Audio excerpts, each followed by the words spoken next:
That's not working. So we're off to a good start. Do you know what?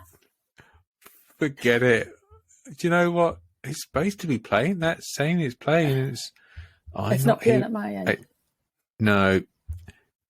Oh, goodness sake. I can cut this out anyway at the beginning. Yeah. Let's try that. Does that work? Nah, nothing's playing there. I mean, Chrome, forget it. Right, turn it on to preview so it doesn't come back. Right, okay, we'll cut this first bit. Hi, everybody. Welcome to this festive edition of the Like Click podcast. I'm Darren Winter, and with me today is Gemma Walton. Hi, everyone. So it's just me and Gemma. We've not recorded for a little while just because it's been fairly busy, to be honest, these last couple of months. I don't know how it's been for everybody listening, but there's been lots going on across marketing, I think, just as a whole. It's been always a busy time of the year, so trying to do things like podcasts and try and look after your clients and everything else that you need to do is a bit challenging. But our friend Emma, she's been busy, but also unfortunately she's got COVID, so she's not been feeling very well. She's had a bit of a rough time at the moment, so hopefully get better soon, Emma. But hopefully she might be able to join us back in the new year again. But if you're just tuning in for the first time, then definitely by all means listen to our other episodes, because there's some great information and content on there. And just because it's older content doesn't mean to say it's any less valuable. That's the same for all marketing content. If you don't know that by now, then definitely start listening to some of the other stuff, because there's some great insights. But today we're going to be talking about marketing trends for 2022. That's why you're listening to this, hopefully, to understand what is going to be going on next year and what you need to be focusing on as a business. Me and Gemma, we're having a bit of a chat off air. We've both got fairly big lists and some interesting things like to talk about. I don't know, Gemma, do you want to kick off first with a couple of things that you kind of like know what's going to be coming up on the horizon for next year? Yeah, I mean, I've been doing I've been sharing quite a lot of stuff on the Duco Digital social media around trends for next year. I've got some more to share, so we can. That's a plug then to follow us. You are? Yes, it is. That's a plug to follow us. Yeah. Yeah, so I've been sharing them across all our channels: Twitter, Facebook, LinkedIn, and Instagram. I've shared them over the last couple of weeks. We've got another couple of weeks where I'll be sharing some as well, but there's some really interesting ones. But I just picked I made a list of some of the ones that I thought were really, really useful. So the first bit, which I'll go through and then I'll give you a chance, Darren, is around like content marketing.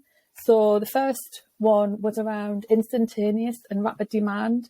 So consumers are going to continue to demand a quick response from brands and businesses. They're going to demand quality, they're going to want relevance, and they're going to want trustworthy content. The other one is intent.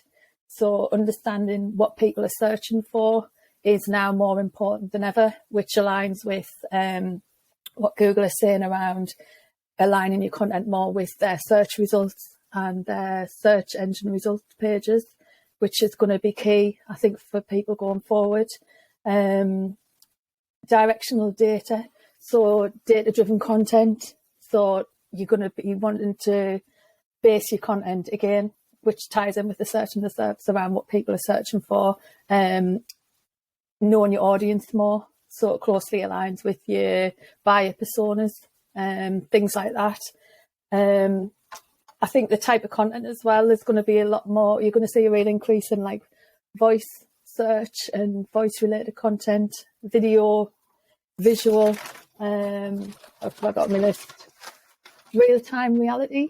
So keeping an eye on your content, because obviously you do have a plan about what you're going to talk about and what you're going to cover, and based on like the last couple of years that we've had, you're going to have to be able to move and change and adapt content quite quickly. So I think gone are the days where you put a full marketing plan together for the whole year, where you've got pretty much not all your content written in, but you know the types of content that you're going to say each month. I think now even I would say a 12-week plan is going to be pretty difficult to not make any changes to. You know, everything's going to have to be really, really fluid, because you don't want to be putting something out there that's going to be either like negative or doesn't tie in with the way people are feeling. Because I think at the moment, I think another thing that I've been reading more and more of, and I mean, you've had to try and do this a lot recently, but it's more around building a bond with your followers, with the people who are reading your content. So it's more about emotion and feeling driven content as well, and I think that's going to become more and more. So again, that's going to be key in why I think you're going to remove the year plan or the 3 month plan. You're going to be making content and adapting and changing your content as you go. But I think you'll still have evergreen content and content that you'll use, but you'll be able to adapt and change it.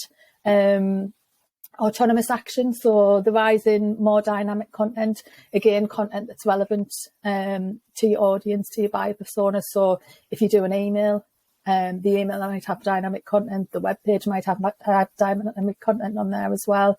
Balancing the art and science of storytelling. So this is having your marketing team or your marketing person using the efficiencies and intelligence of machine learning and AI, and being able to embrace things like that. So that might be a tool that you use to help you write a blog post, or it might be something that you set up in a marketing and CRM automation platform, you know, things like that. And then the other one is... And we've been doing that, haven't we? We've been using AI. Yeah, we've been using AI Writer to help with the blog post. I mean, you still have to look at it and go through it, and there are some bits that you do need to rewrite, but I mean, they are really, really useful tools, and tools that will help people save time, you know. And if you did have to do something like on the fly sort of thing in real time, then it's there. But these types of AI and machine learning intelligence tools that you use will also help you to make those decisions that you need to when it's based on data, because it'll be all set up behind the scenes and it will show you, I'm guessing, what you need to be focusing on. The last thing that I've got on my list for content is account-based marketing. So again, that's similar to what I was saying earlier on about this dynamic content to the buyer persona. It's more around the seamless transaction between sales and marketing, because I think there's still quite a lot of businesses where they've got like the sales team, they've got the marketing team, and they don't, I mean, yeah, they know each other, but they don't really work together hand in hand, which I think is going to be key even more this year, or this coming 2022. Yeah. I think some really interesting things that you talked about there. I mean, I remember when I kind of first started out in my sort of marketing role, I did plan things out 3 or 4 months, and not just, well, we'll do this on this week and that on this week. I'm talking about literally writing out the social media posts, you know, for each of the week, for, you know, for each day, and having it all there kind of like just to schedule out. And I agree with you that you just can't do that anymore, because you just don't know where you're going to be. Everything's changing so quickly, and you've got everything going from kind of COVID through to natural disasters, through to kind of a lot of political changes. And even if those things don't affect your business per se, it will be affecting your customers and the people that are following you in some sort of way. You just have to understand that, and if you're just still putting out the same old messages, like about pushing your business, and like you said about the importance of building a community and looking after your followers, I don't think it's now been ever more important. And it's the hardest part, actually. I just find now it's about finding time to look after your customers. And it's interesting that, you know, I have to say, you know, I have to admit, I suppose, could I do a better job myself, like really looking after customers? Probably yes. There's always like room for improvement, but it's really difficult because it's also about trying to making sure that you've always got like new customers coming into the sales funnel as well, so you can keep your business going to this whole full cycle. So but it is important to making sure you have got kind of some customer service. And it doesn't mean to be about ringing people or just emailing people all of the time. It can just be just being creating relevant content for them and helping them with their business. So even if it's writing one blog a month about what they can do with your service or about what they can help them with their business, to support them so they feel supported, then just do that as a minimum. Just try to do something, so then you feel, or they feel, that you are acknowledging them in some respect. So I think some of the things you've talked about there are really important. I think the other thing you talked about was kind of the AI stuff, and we were saying that, and I've noticed there's a lot more inquiries and people searching now for things around automation. So I think the message is finally getting home about kind of the importance of automation and how it can really look after your business for you when you're busy trying to do other things. Even if you're just not the only person in your business, this applies to whether you're a large multinational or you're just a one-man band down the road, that, if you can't afford to hire more people into your team, then you can have a look at some of the aspects of your marketing or your business that you can get automated. And this podcast is about marketing, but there's different things you can automate. You can automate your financial transactions, your banking, and all sorts of different things out there. So, look at how you do business now. All of us have got to get smarter about, utilizing as much of the time as possible to be focusing on the important aspects of the business, because we can't keep spreading ourselves like too thin. I think that's been the challenge for a lot of us this year, that whilst there's lots of different challenges being thrown at us, the next few months and probably next year still looks quite uncertain. I think most of us felt, we're based in the UK, so the accents kind of give it away. But like here back in the summer, like July, August, things were kind of starting to calm down, and we had, the government here in the UK had a different policy to the rest of the world in terms of just it's business as usual. And I think there was a danger that some businesses were going to fall into this kind of like false sense of security, but I don't think they did. I think they are much wiser than that. And now we're in this kind of tipping point where we've got this new COVID variant, Omicron, and here in the UK now, we've got headlines that it could be 1 million cases a day. They could be the headlines are not positive here in the UK right now. But one thing that's for sure, that it's going to be uncertain for the next few months, because now we've got this just happening now. We're talking about this, or the media is talking about it. The time that fizzles through the supply chain down to affecting your businesses, you can be sure that January, February are going to look a lot different to what they would be in a normal year, and even compared to last year. And if that doesn't affect you right now, and if you're in a different country, then you can be sure that's going to be kind of probably coming across to you at some point. But I think most of Europe are probably going to be following similar patterns. So yeah, it's going to be an interesting few months ahead. And like you say, you've got some really great things in there about kind of planning, about the relevance of content marketing. This has been a really interesting thing, because you talk about sales and marketing, and I don't know if you're listening to this and you work in a larger organization, then usually sales and marketing teams historically don't tend to get on that well. They tend to be a lot of infighting. And they kind of cross over. Very rarely have I ever kind of worked in an organization where sales and marketing are aligned. They're usually one person or one group are doing sales and marketing, and they are very different. If you're really looking at each of the roles, they're very, very different.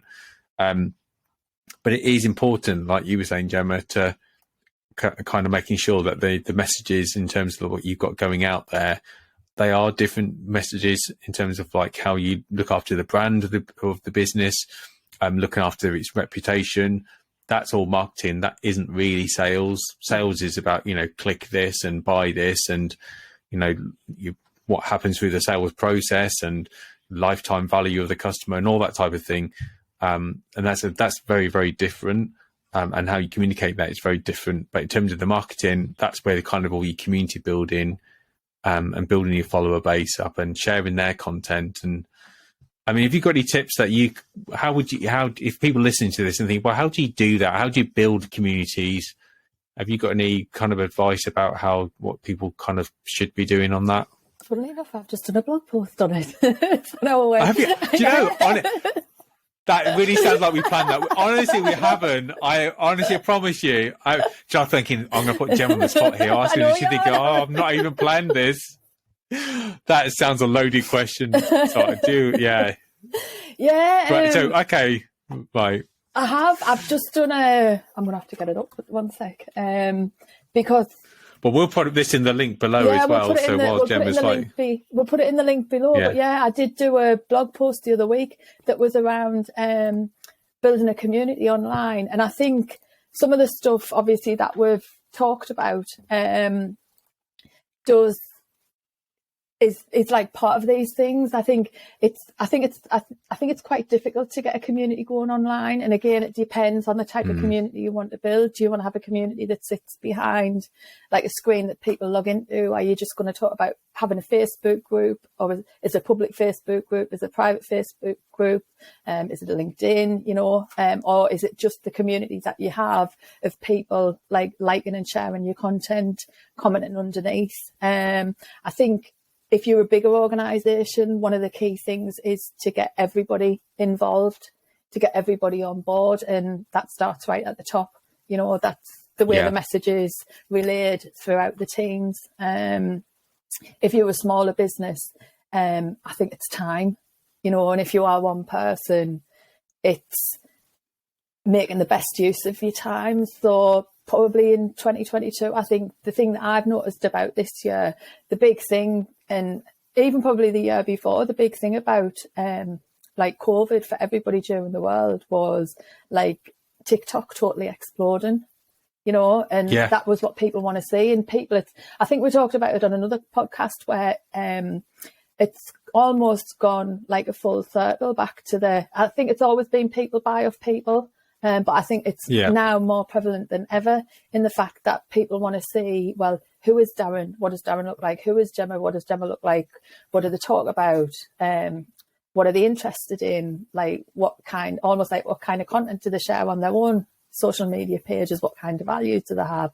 Is that a business that I want to work with? Does it line up with like my business? Is it like there's loads of different things, but I think with the explosion of TikTok, with Instagram Reels, and I think Instagram Reels are only going to increase even more, and that's one of the bits on the social media list. I think that like trends and jumping on trends, and that doesn't necessarily have to be like one of the TikTok dances to whatever the trending music snippet is at the time. It can be anything, you don't have to necessarily do the dance. You could use there's loads of different ways that you can do it, but I think that building the relationship with the customer and the customer being able to see you rather than you just being like a name or what do they call them, those like a cartoon image, what? Oh, there's like a character. I think people did do that, but I think now people want to see the face behind the brand or the business. They want to see the person, and I think it's not about like years ago when you were saying before about when you started with social media and putting out writing all your posts for the month and stuff. You used to have everything planned out, didn't you? Yeah. You did. Yeah. And absolutely. And you literally almost went through things like word for word, and you would put, I don't know, I mean, I remember when I first started out working on the projects I was on, and we were committed to 10 Twitter posts a day, 2 Facebook posts a day, 2 LinkedIn posts a day, and it was like the more you posted, the better your engagement was, and that's not right now. That's not the way it works.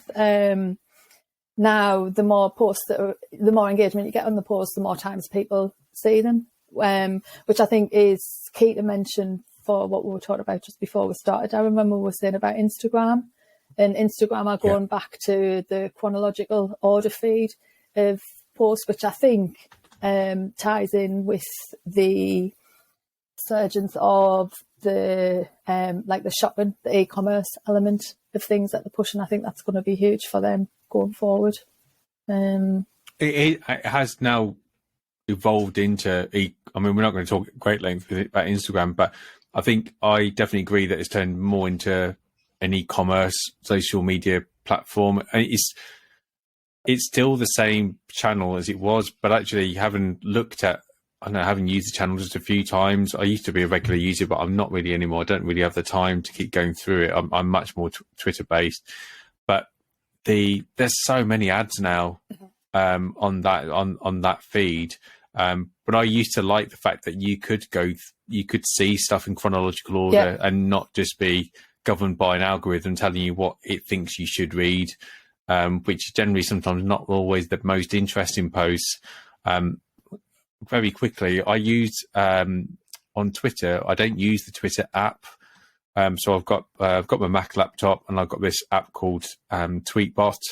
It's a third-party app, and I think it costs about £10 or $10 or something. Like, you can get it from the application store. So it's a third-party app. You don't get all the features in that you get from Twitter if you use their Twitter app. There are things like polls and that I don't see, but generally everything else there looks the same, but it does everything in chronological order. And I just, for some reason, I just prefer it. I like the fact that I've got this timeline. I start from, because part of the reason why it goes back to, well, why am I using it? It's like, well, I want to see what's going on. It's the only time I probably sit down, apart from look at the main headline news, but what else is going on about the channels that, about kind of things, the interest that I've got. So I haven't got, although I should have a dedicated feed just because of my role as in marketing, I don't. All my interests in marketing, everything's all mixed up in one profile. And that's fine, because I just don't have the time to look at different profiles and manage it that way. So I've got kind of complete mix of different things between interests and what I have to kind of like do in my job. But I like it. I might spend an hour a day just literally just going through that, and I usually do about 5 or 6 o'clock in the evening, and that's it. That's all the time that I spend on it. And sometimes I think, that hour I could do something else in it, but it's then about what I've learned during that time as well. And that's one thing, going back to what you were saying, there is a reason why I'm saying all this, to tie it back to what you were saying, that is about the value for what you're putting out on social media because if you're just putting out sales messages, what's the point? It's like, there's nothing there of value. But if you're sharing, insights and things that can help people, directing them to other things, it could be your blogs, but it could also just be other third-party links in that. Don't be frightened of doing that, because otherwise you just sound like the boring person down the bar or the pub who just keeps talking about themselves all the time, but doesn't really want to engage with anybody else. And what happens? Well, they all just walk off and leave them. So that's what happens with your social media channel. So I think there's some really great things there. I could probably spend hours talking about all of those. I think as well, the other thing is, I think the people want useful content, don't they? They want which is again what I was saying, content that's going to help them, content that might solve a problem for them, content that might show them how to do something. But I think at the end of the day, people just want to know that either the business or the brand or whoever they're buying from or shopping from, like, cares for them. Do you know what I mean? And they want to see the content. And I think the good thing about Instagram, and I don't know when it's going back to chronological order, if it's already gone back already, but I think if you've spent a lot of time creating some really good content that you've put together as a series, so I guess like recently the 12 Days of Christmas, if you're on there and you're on Twitter or Facebook or Instagram or LinkedIn and you see day 5 before you see day 1, do you know what I mean? And then you see day 7 and then you see day 3, you kind of like, it's almost not right. It's a bit like that thing with Adele and Spotify, where she asked them to take the shuffle button off a new album or to do something so it would play in the order that it was written, because that was the whole point of her putting the songs in that order. you know, so people went on that journey. And I think that's really important for content as well, because I think, like what I was saying before about posting all this content and it reaching all these people, you're better off putting together one short video like every other day or every day or whatever it is, rather than trying to like kill yourself going through. So you've got seven pieces of fresh content daily for all 4 or 6 channels or whatever it is that you're on, you know? Yeah, it's really tough. I you know, I mean, we're both of us in digital marketing, but if anybody came to me and said, right, I want something going out every single day that's new, after that's 365 pieces of content. It's like, it's absolutely crazy, you know. And I know some people are like, well, it needs to be 2 or 3 times that. Like, you might want to do 2 or 3 posts a day, going out every single day, or 5 or 6 days a week. It's like, it's honestly, I mean, if you've got the budget, great, you know, but it's a serious undertaking, a serious amount of investment. You need to come up with good ideas and concepts. You still need to keep it relevant. I mean, that's more than just one full-time job, you know, creating the content, doing the research, all the hashtags, and there's a lot there. I'm not complaining, but I'm saying is it's just the return on investment for that could be better spent elsewhere in marketing terms. You have to look to see, like, kind of, you know, is it worth me or worth the business putting that amount of money behind that? There might be other things that you are not doing in your marketing efforts that could use some of that money.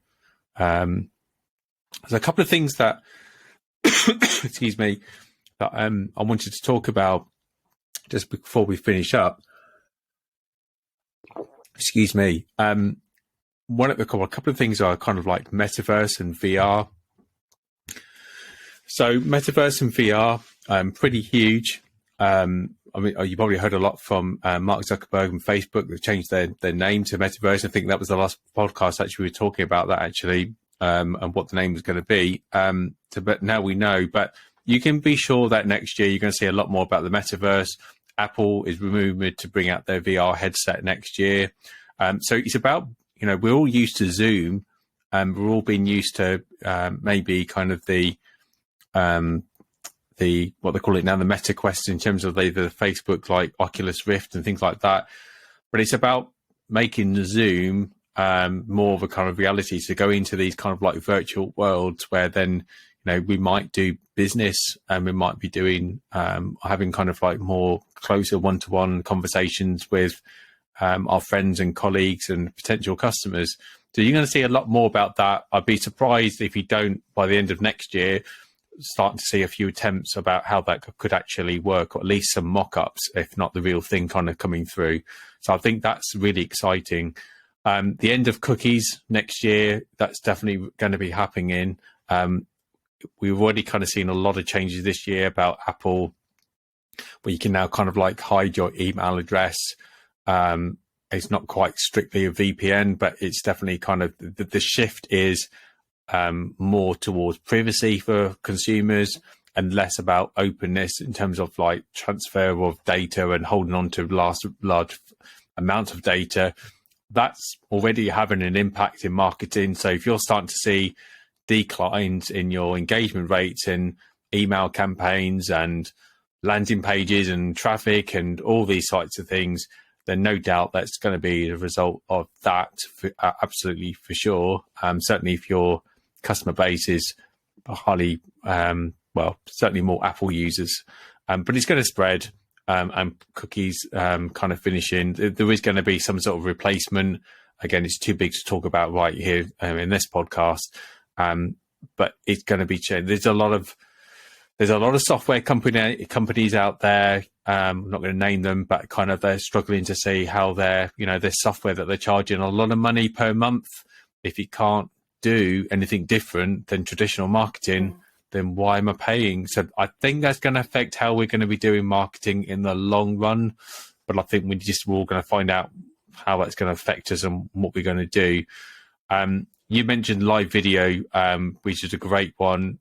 And I think this is kind of linked with this kind of this thing that you need to be making sure that you're not spreading yourself thin, that you're everywhere, but it's not a great plan to be saying, right, do you know what? All of my customers are on Facebook, all my customers are on Pinterest, and that's where we're going to literally focus on our efforts, and we're not going to do really much else.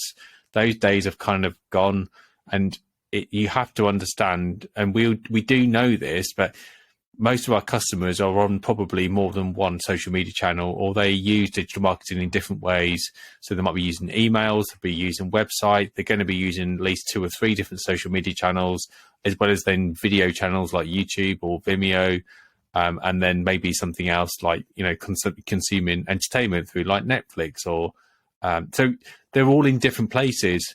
So you've got to make sure that your business is going to be in the right places. So rather than trying to be everywhere, if you're doing Facebook, Twitter and LinkedIn, but your business is, you know, mainly B2B, then maybe you want to kind of focus your efforts more on Twitter and LinkedIn, and maybe less Facebook. Certainly, if you've got more of a younger demographic, then you need to be looking at what Gemma was talking about, things like the rise of TikTok, and definitely more the video side of Instagram. Video is kind of where it's all going to be, or where it is right now, in fact, but it's heading more that way. That's why we're doing a podcast. You know, we did a video podcast and an audio podcast. So we're reaching people in different ways. We've got more chances of this work that we're doing right now to succeed. So if somebody just wants to listen to us, they can. If somebody wants to watch us, they can. And if they've not heard of us on, you know, on YouTube or on the podcast platform, then we'll pop it out on our emails. We'll pop it out on social media as well. So it's one piece of content doing 6 or 7 different things. And that's the smart way of doing it. That's kind of probably the biggest takeaway, or one of the biggest takeaways you could take away from today's podcast. And I think just like finally, I suppose on a bit of a, I suppose a bit of a downer really, it's just going to get tougher. It's not going to get easier next year. But you didn't mean to say it needs to be all doom and gloom. It's about then trying to be uplifting and positive. And I think that's what people are going to be looking for in the content, which is kind of what Gemma was saying beforehand. The video, it generally tends to be a bit more entertaining, bring things to life. So people were looking for positivity, being quite, optimistic, helping them out. But also understanding that hybrid working is not going to go away. Each time we keep thinking it's going to go away. I'm constantly surprised, and I could probably talk about this for at least an hour. I'm still constantly surprised with the amount of business people who still want to do meetings face to face.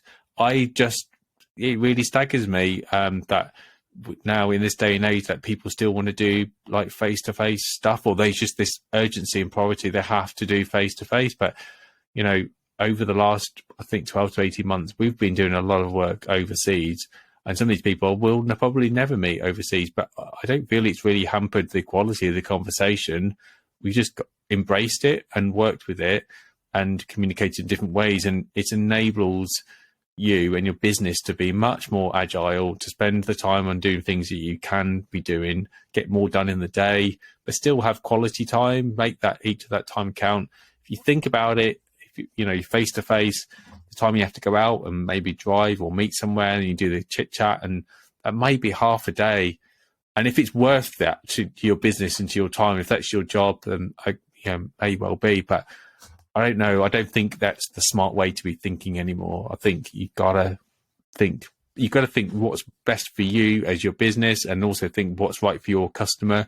And customers, if you're thinking, well, can we do things differently? Can I get more done in my day? Can I be more can I increase my productivity? Then that's what your customers are also going to be thinking. So I don't know, maybe we'll start to see the shift away from traditional business into more agile working businesses. We're going to see more of a chasm open up. I don't know what you think about that, Yeah, Gemma. I think just the ability to be able to move and change and adapt to any changes that come up are going to be key. Yeah. I mean, there'll always be businesses that have to have like a physical presence that people will go into, to work. Yes. Like warehouses, manufacturing sites, but I think there'll be a change, and I think the businesses that succeed and continue to grow will be the ones that adapt to the change and make the changes that they need to, and aren't stuck on the fixed 1-year plan or 5-year plan. I mean, I still think there's an element of you will have to still have a plan there, but I think it'll be very, very like not even a skeleton plan. I don't know what's less than a skeleton plan, but do you know what I mean? A scattering of bones on the floor. No, but do you know what I mean? I think even that, if you've got like something laid out over a year or 5 years, I think the amount of detail that you have to put into it will be minute, because I think it'll be more, and I think it's the same like on the marketing side of things, the customers will expect you to be relatable, approachable, have the same values, they want to see what you're doing, they'll want content from you that's going to help them, they're going to want to know that you care, you know, they're going to want that, what I was saying before, they're going to want that instant response from you if they've got any problems. I think there'll be a huge rise again in like Facebook reviews and stuff. I think that, and reviews on other platforms as well, I think they'll start to come in more and play more of a role. I was reading something the other day. I'll drop the link. I'll have to find it because I think I've got it scheduled to go out next week, I think. But there was some really interesting stuff on that. But I think the key is people just want to know that it's almost like a real person. I think there's still, like we were saying before, about being able to automate things and being able to be efficient, but you will still have to show that you care and you understand what your customers want, what your clients want, whether that's content or whether that's the product that you sell, whether you have to change the way you do things. I think there's still some traditional methods that you'll have to embrace, like the sales and marketing working together. But I mean, like when I first started learning about marketing at uni, I think there was 4 Ps, and I think last time I checked there was 9. Do you know what I mean? I kind of rattle them all up. It's not catchy anymore, is it? It's like, oh no, another one to go onto the list again. It's like flipping hell. Do you know, on a side note, I was walking around Newcastle upon Tyne city centre, and that was it was on Saturday. Took a bit of a random half a day out, right? And I was staggered by the amount of like hairdressers, the explosion in hair salons. I think as a result of probably of lockdown early on in the year, where there was just everybody wanted to get their hair done. There just wasn't enough people around, and then now there's just like everywhere you look, there's like hairdressers and hair salons and barbers, and just like, wow, how many people need to get their hair dressed? So that's obviously a trend that's, there's not really that relevant for today, but you just start to see a change of like how business is responding, and how different services. I mean, that's quite localized services, and you know, you're not going to be able to get your hair cut on Zoom or in the Metaverse. It's just not going to happen. Not unless you're following some kind of video that's been put together and you can see. yeah, exactly. Which I wouldn't advise. No, not at all. But say if you are in those types of businesses, those are essential businesses. So, you know, there is no replacement for that. You can, of course, choose another place to go. But then those are, you know, those are great things. A bit like health service or health and doctors and nurses. You're still going to need those services. Mm-hmm. So regardless of all the other automation and things like going on, like Gemma was saying, there will always be a need for somebody having physical services. And if you're thinking about moving into or starting a new business, if that's what you're going to be doing next year, then that you might want to think about that. So as a plan B about kind of how things are going to change and how potentially we might start your business in maybe 2, 3, 4 years time, what it might look like. I was saying to somebody yesterday that even in terms of like web and digital, you know, the technology we're using now, in fact, I've said it a few times actually this week, you know, 5 years ago, 6 years ago, maybe Canva didn't even exist. Sure. You know, well, as far as I think that's pretty accurate. It didn't exist. So certainly I wasn't using it then. I was going to say, I remember using it in, what are we on now, 2014. So 6 years, nearly 7 years, yeah. So it probably did, but it was really, compared to what it is now, when I think about some of the stuff that you put together, Yeah. Based on, I think back then it was more like a free channel. There weren't a lot of like photo images that you could put in. There wasn't, I think when I first started using it, I don't even think there was a paid for element.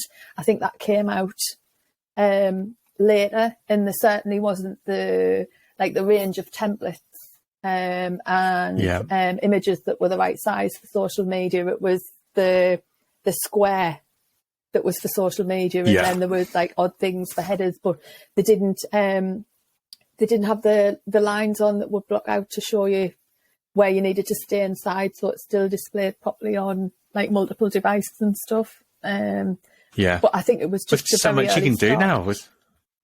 I mean, like video editing, you can do now. You can do PowerPoint presentations, you can do web presentations, mock-ups left, right, and centre, smart mock-ups. It was really basic. But I do remember using it. But like looking back and looking at the types of things, like image-wise, that you were creating for social media at the time, you thought were really, really great and looked great. But now, if you put them out on social media, you'd be saying, "Gemma, take that down, like take it down now." Sort of thing. I mean, I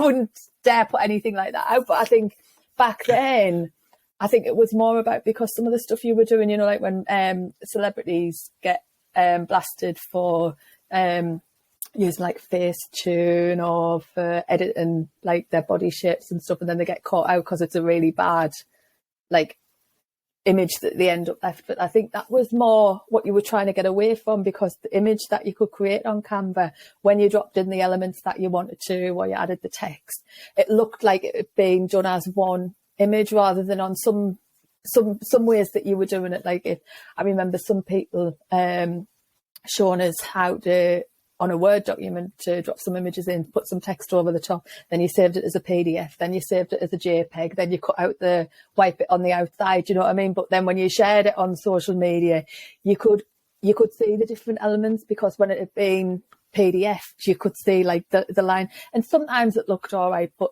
other times you were just like, you'd spent so much time doing it, and what you got at the end, the quality was like really, really poor and pixelated and stuff, whereas Canva took all that away. And even though your designs weren't necessarily I'm trying to think of the word, what's the right word, even though they weren't as like skilled as they would be now, because you can do so much more with the platform, they still looked like a picture. Do you know what I mean? You couldn't see the elements within. So I think it's come on like hugely, and you can schedule now, can't you? Direct from there, you can schedule everything in, which again is talking about the automation and making it easier. So that's a good example of how technology can change. You know, so think about, you know, in your business now, what could possibly change. You know, a couple of years time, then things might be definitely will be shifting forward. It is a festive episode, so I thought let's just have a few seconds just to maybe talk about what we might be doing over Christmas. Have you got any plans, Gemma? I usually spend my mum and dad with me sister and her husband and my two nephews. So either they come to us or we go to them, like for Christmas dinner. And we usually go out for a meal on Christmas Eve, like during the day, but we were supposed to be going out as a family, like everybody. So there was like 24 of us supposed to be going on this Saturday, actually, for like an Italian early on. But there's a couple of people in my family who have like, not like totally vulnerable, but who've got some issues and who've said that they don't feel comfortable going, obviously, with everything that's going on. So on the Christmas Eve now, we're just going to, I think my mum's been getting some party food and stuff, and I heard my sister say she'd been making some gravy the other day when I was talking to her on FaceTime, so I don't know if that means that she's doing the Christmas Day lunch, or whether my dad usually does it, so I'm not sure whose house it would be at, but that's the kind of thing. And I'm hoping to go to Ireland between Christmas and New Year, but I'm waiting to see what's happening with the travel restrictions, because it looks like we're on quite a lot of countries' red lists. So I don't know. I'm just waiting to see. What about you? I think I'm going to try and start doing some baking this weekend. I was saying to somebody this morning that I think I'll start doing. I've been making Christmas mincemeat, and if people in America, it's not like beef. It is just like dried fruit and cherries and things like that. But I've been putting copious amounts of alcohol in the kilner jar, and I don't really drink that much, but I do like it in like a bit of a nice mince pie. So I'm going to do some special homemade pastry and start cooking some mince pies, and maybe starting to getting some pastry ready for making some vegan sausage rolls like next week, because it's 1 week to go to Christmas when we're recording this anyway. I don't know when you're listening to this, but I'll do some vegan sausage rolls, do like some lentil and mushroom kind of filling. We won't go into the whole baking thing. I was going to say, you're going to be busy. My Auntie Pirio's from Finland, and she usually makes, when it comes to Christmas, like these gingerbread things with this icing on and everything that you hang on your tree and you eat, and they taste amazing. I called up to see her last week, and she said she was definitely doing them, but she'd baked the Finnish like pastry things that have like apple and cinnamon in, that she usually makes it around Christmas time. They call them korva. I think I'm gonna get this totally wrong, but I'm hoping I'm gonna get it right. Korvapusti, and when you translate it, it means slapped ear. So she was like, "I've made you these slapped ears." So I took one round for my little nephew, and I was explaining to him, and I said, and in English it translates to slapped ear. So Auntie Pirio sent you a slapped ear, so he thought it was hilarious. Oh, we'll have to. I don't know how we could do it. We'll have to get some pictures. We'll have to kind of like share them. It's about what the stuff like looks like. But they sound amazing. I love all that type of stuff. I tried to make some. I think I did do it last year. Some fresh Lebkuchen, so the German kind of spiced biscuits. But nice. I did think about. I wanted to do gingerbread men, but it's. I want to do gingerbread men, but I want to do all the icing. But I didn't ever have time to sit there and do all the lovely decoration. Oh, she used to do like a whole gingerbread house. That was honestly the colours and it all put together. But more recently, she's done like biscuits, so they might be in the shape of like a Christmas stocking or like a Christmas tree. But it's the icing and the taste different. Do you know, to like a gingerbread man that we would have like over here. So yeah, they're usually really nice. So I'm hoping that I'm going to get one of them if I see you over Christmas. Well, fingers crossed. If nothing else kind of works out right for digital marketing, we'll have our own cooking podcast next year. I'm terrible. Somebody would have to cook for me, and I just have to stand on the side with me wire for me. You'll be the master chef. You'll be the people judging it, sit there tasting it. I'll just give out all the orders. Well, thank you so much. I hope you really enjoyed listening to this festive episode of the Like, Click, Share podcast. I hope you have a fantastic break, whether you celebrate Christmas or not, but I hope you do get to have a little bit of time off with your kind of friends and family and your loved ones.